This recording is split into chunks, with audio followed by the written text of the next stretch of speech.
Shri A Sajeevan വീണ്ടും Shri K J Jacob പറഞ്ഞതിൻ്റെ തുടർച്ചയിലേക്ക് തന്നെ നമ്മളും പോകുമ്പോൾ അവിടെ ഒരു കമ്മ്യൂണിസ്റ്റ് പാർട്ടി ഏത് അർത്ഥത്തിലേക്ക് ആണ് പോകേണ്ടത് എന്നുള്ള നിലയിലേക്ക് ശ്രീ സീതാറാം യെച്ചൂരി എന്ന ആ വലിയ കോമ്രേഡ് എങ്ങനെ കാര്യങ്ങളെ കൊണ്ടുവന്ന് എത്തിച്ചു എന്ന് കെ ജെ ജേക്കബ് പറയുമ്പോൾ അതിനൊരു മറുവശം കൂടി ഈ രാഷ്ട്രീയത്തിൽ സംഭവിച്ചതും കൂടി ഞാൻ മുമ്പിലേക്ക് വെക്കുകയാണ്. അതായത് അദ്ദേഹം കമ്മ്യൂണിസ്റ്റ് പാർട്ടിയുടെ അതിരുകളിൽ മാത്രമല്ല ഒരു ഫ്ലെക്സിബിലിറ്റി കൊണ്ടുവരാൻ ശ്രമിച്ചത്, അല്ലെങ്കിൽ ആ സമയത്ത് അദ്ദേഹത്തിൻ്റെ സമയത്ത് ആ പാർട്ടി ഈ ഒരു വെല്ലുവിളികൾ നേരിടുന്ന രാഷ്ട്രീയത്തെ നേരിടാൻ വേണ്ടി അങ്ങനെ മാത്രമല്ല ശ്രമിച്ചത്, അത് കോൺഗ്രസിനെ കൂടി അതിന്, അല്ലെങ്കിൽ അപ്പുറത്തെ പ്രതിപക്ഷത്തെ ഒരു വലിയ പ്രധാനപ്പെട്ട ഒരു സംവിധാനത്തെ കൂടി, ഒരു പാർട്ടിയെപ്പോലും ഇതിന് തക്കവണ്ണം പാകപ്പെടുത്തി കൊണ്ടുവരാൻ യെച്ചൂരിയുടെ രാഷ്ട്രീയത്തിന്, യെച്ചൂരിയുടെ പാർട്ടി മുന്നോട്ട് വെച്ച രാഷ്ട്രീയത്തിന് ഈ കാലഘട്ടത്തിൽ സാധിച്ചു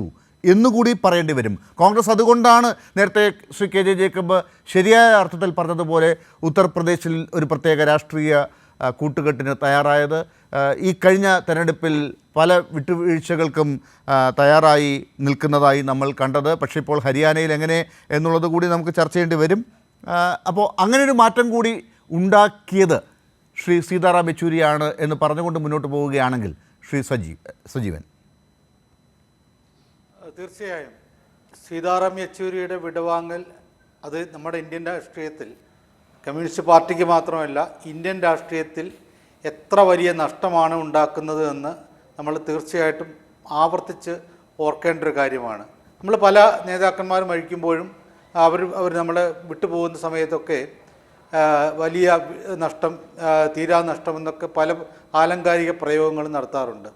സത്യത്തിൽ അതൊരു നഷ്ടമാണ് എന്ന് ആത്മാർത്ഥമായിട്ട് നമ്മൾ വിചാരിക്കണമെന്നില്ല.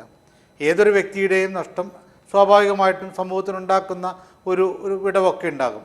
പക്ഷേ സീതാറാം യെച്ചൂരിയുടെ കാര്യത്തിൽ അത് മാത്രം പറഞ്ഞാൽ പോരാ.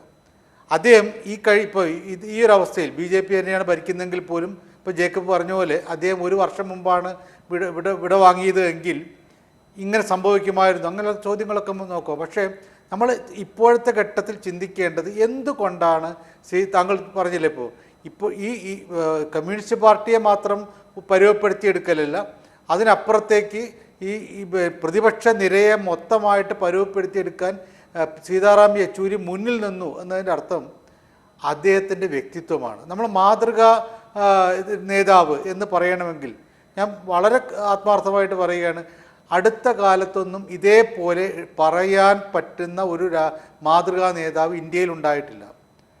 കാരണം മാതൃകാ നേതാവ് ആവണമെങ്കിൽ എതിരാളിയെ കൊണ്ടുപോലും, കടുത്ത ശത്രുക്കളെ കൊണ്ടുപോലും താൻ പറയുന്ന കാര്യങ്ങൾ ശ്രദ്ധയോട് കേൾപ്പിക്കാൻ പറ്റുന്ന ഒരാളായിരിക്കണം.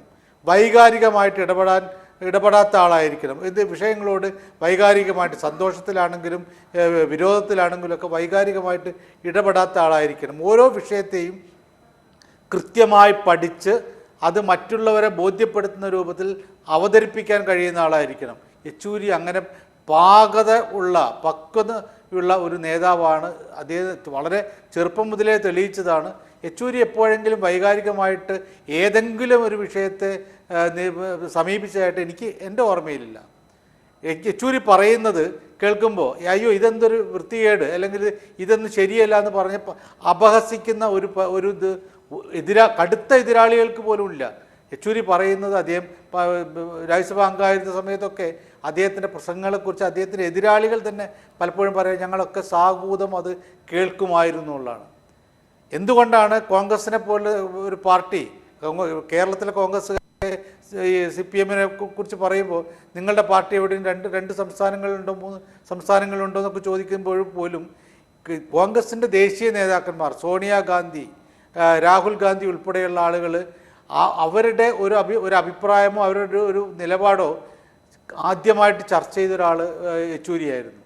അതേ മറ്റുള്ള നേതാക്കന്മാർ പോലും പല ആളുകളും, ഇപ്പോഴത്തെ പ്രതിപക്ഷ നിരയിലുള്ള ഇന്ത്യ മുന്നണിയിലുള്ള എത്ര നേതാക്കന്മാർ, ബാക്കിയുള്ളതൊക്കെ പോട്ടെ, ഇപ്പോൾ നിലവിലുള്ള ഇന്ത്യ മുന്നണിയിലെ എത്ര നേതാക്കന്മാർക്ക് രാഷ്ട്രീയ പ്രശ്നങ്ങളോട് വൈകാരികതയില്ലാതെ തികഞ്ഞ പക്വതയോട് കൂടിയിട്ട് ഇത്രയും കാലത്തിനിടയിൽ പോലും സമീപിക്കാൻ പറ്റിയിട്ടുണ്ടെന്നുള്ളൊരു പ്രധാനപ്പെട്ട ചോദ്യമാണ്. അപ്പോഴൊക്കെ ഒരൊറ്റ വിരലിനപ്പുറത്തേക്ക് നീളുമെന്ന് ഞാൻ വിചാരിക്കുന്നത് ഒരേ ഒരാൾ, അത് യെച്ചൂരിയായിരുന്നു.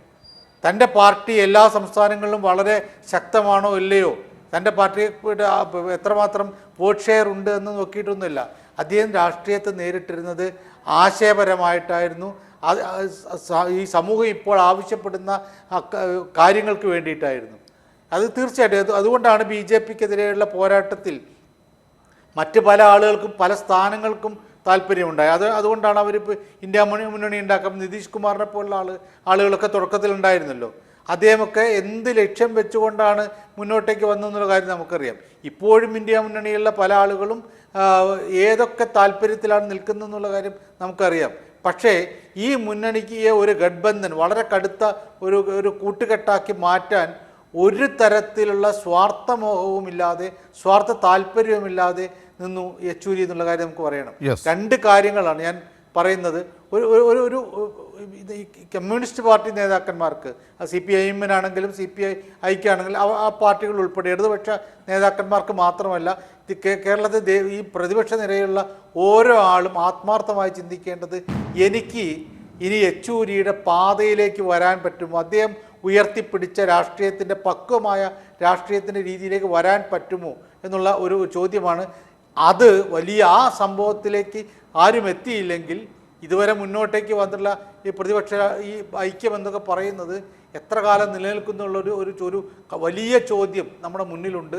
ആ ചോദ്യമാണ് യെച്ചൂരിയുടെ വിടവാങ്ങൽ ഇപ്പോൾ നമ്മുടെ ഇന്ത്യൻ രാഷ്ട്രീയത്തിൽ ഉണ്ടാക്കിയത് എന്നാണ് ഞാൻ വിചാരിക്കുന്നത്.